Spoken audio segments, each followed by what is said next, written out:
مسیح یسوع میں آپ سب کی سلامتی ہو۔ شکر چاہتا ہوں کہ خدا نے مجھ سے ناچیز خادم کو اپنے کلام کے لیے چنا اور برکت دی تاکہ میں اس کے پاک روح میں ہو کر صلیب کے فلسفے ایمان کو آپ کے سامنے رکھ سکوں۔ ابھی ہم 7ویں کلمے پر بات کرنا چاہتے ہیں، بولنا چاہتے ہیں، سیکھنا اور سکھانا چاہتے ہیں تاکہ ہماری زندگیوں سے خدا کی گھڑی کا وقت شروع رہے، ہمیشہ جو شروع ہوتا ہے وہ ہمیشہ تک رواں دواں رہے۔ لوکا رسول کی انجیل جلیل اور اس کا 23 باب اس کی 46 آیت میں لکھا ہے، اے خدا میں اپنی روح تیرے ہاتھ میں سونپتا ہوں۔ اے خدا میں اپنی روح تیرے ہاتھ میں سونپتا ہوں۔ یہ کلمہ ملاپ کا کلمہ ہے، اور یہ کلمہ اس کی الہی قدرت کو ظاہر کرتا ہے، اس کی الوہیت کو ظاہر کرتا ہے، اس کی خدائی کو ظاہر کرتا ہے۔ یہ آخری کلمہ 3 بجے شام کو بولا گیا ہے۔ تینوں صلیبیں جو ہیں گہری اندھیرے میں ڈوب چکی ہیں، کہیں سے کوئی روشنی نظر نہیں آ رہی۔ تمام ملک میں 3 گھنٹے سے زیادہ کا وقت ہوا جاتا کہ اندھیرا چھایا ہوا ہے۔ لوگ پریشانی کے عالم میں ہیں کہ یہ تو دن تھا، کیسے اندھیرا ہو گیا۔ اپنے اپنے گھروں میں سوچ وچار کر رہے ہیں۔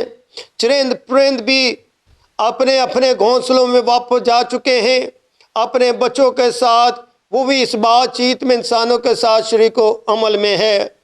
3 گھنٹے سے ملک میں اس قدر اندھیرا چھایا ہوا تھا کہ سورج نے بھی اپنی روشنی دینا بند کر دی۔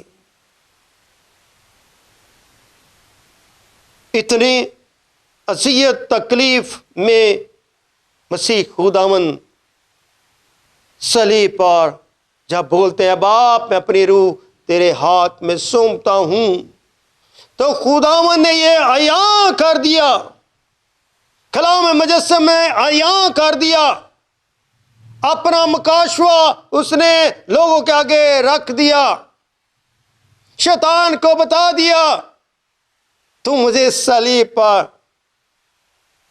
مار نہیں سکتا، میں کلمہ ہوں، میں باپ سے نکلا ہوں، میں باپ کو ظاہر کرنے والا ہوں، میرے پاس زندگی رکھنے کا بھی اختیار ہے اور باپ کو لٹانے کا بھی اختیار ہے۔ اس لیے اس نے کہا اے باپ میں اپنی روح تیرے ہاتھ میں سونپتا ہوں۔ رضاکارانہ طور پر خدا نے اپنی روح اس نے باپ کے ہاتھوں میں سونپ دی، کیونکہ ابھی یہودیوں کا ایک خاص سبت کا دن شروع ہونے کو ہے، جس کی وجہ سے یہودی اس سارے کام کو جلد از جلد پایہ تکمیل تک پہنچانا چاہتے ہیں۔ اس کلمے کی جو نوعیت ہے یہ آخری کلمہ ہے، اور چوتھے کلمے کی طرح باپ سے خاطب کیا جا رہا ہے۔ یہ ان 3 چیزوں کو ظاہر کرتا ہے، سپردگی، تکمیل اور فتح کو، اور اپنی خدائی کو بھی ظاہر کرتا ہے، کیونکہ صلیب پر یسوع کسی کے کہنے پر مار نہیں سکتا۔ وہ تو کہتا ہے قیامت اور زندگی میں ہوں، جو مجھ پر ایمان لاتا کو مر جائے تو بھی زندہ رہے گا۔ وہ تو لازر مردہ لازر کو پھر زندہ کر دیتا ہے، تو کیسے مار سکتا ہے؟ اس نے روح دی ہے، اپنے باپ کے ہاتھ میں سونپی ہے، تاکہ وہ کہتا مجھے دینے کا بھی اختیار ہے اور لینے کا بھی اختیار ہے۔ اعلان اول کیا ہے؟ سپردگی، یعنی اپنے آپ کو حوالے کر دینا۔ خداوند یسوع مسیح نے سارے کام باپ کی مرضی سے کیے، کوئی بھی کام اس نے بغیر باپ کی مرضی سے نہیں کیا، ہر کام کو باپ کی مرضی سے کیا اور باپ کی مرضی سے پایا تکمیل کو پہنچایا۔ نمبر 2، کلمے کا عدد 7 ہے، کاملیت کو ظاہر کرتا ہے۔ 7 کا عدد اس کی کاملیت کو ظاہر کرتا ہے، اور یہ کلمہ خدا کے ازلی پروگرام کا منہ بولتا ثبوت بھی ہے۔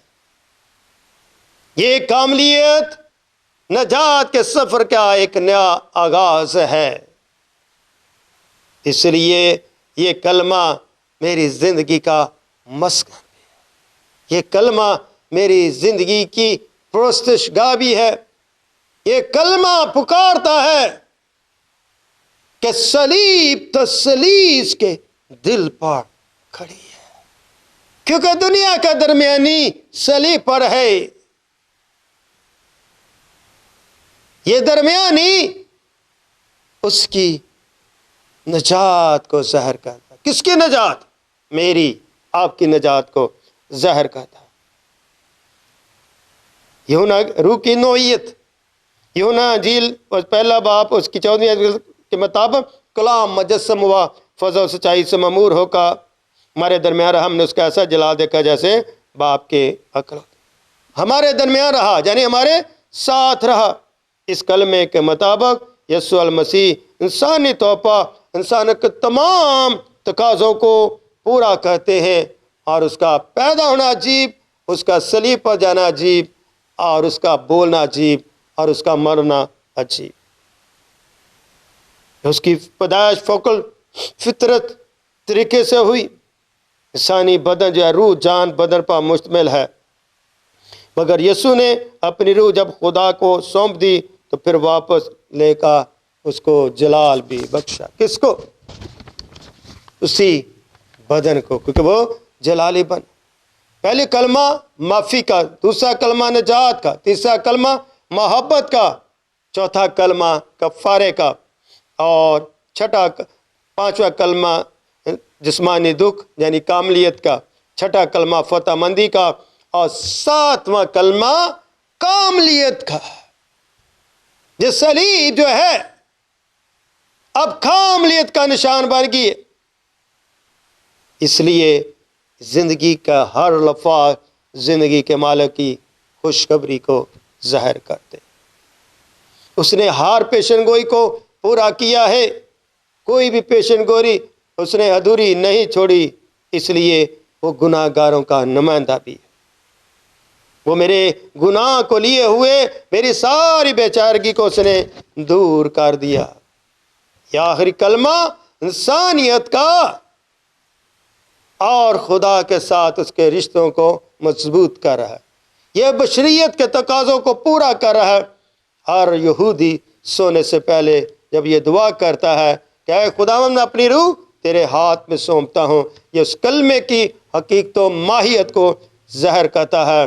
اب موت اس تو معبود ہو گئی، موت اب نقصان نہیں رہا، موت اب فتح کا لقمہ بن گئی، موت اب نئی زندگی بن گئی، کیونکہ اس نے موت کو لیا۔ موت آئی نہیں، اس نے موت کو لیا۔ کون ہے جو موت کو لے سکتا ہے؟ ایک ہی شخص ہے جو موت کو لے سکتا ہے، وہ ہے کلام مجسم یسوع المسیح، خدا کا کلمہ جو اس سے نکلا ہے، جس نے انسانی ذات کو لیا ہے، جو انسانوں کے نمائندہ بنا ہے، جس نے انسانوں میں رہ کر انسانوں کو زندگی دی اور انسانوں کی بند آنکھوں کو کھول دیا، انسانوں کے بند دل کو کھول دیا، انسانوں کی بدگمانی سوچ کو اس نے تبدیل کر کے زندگی کی سوچ بنا دیا۔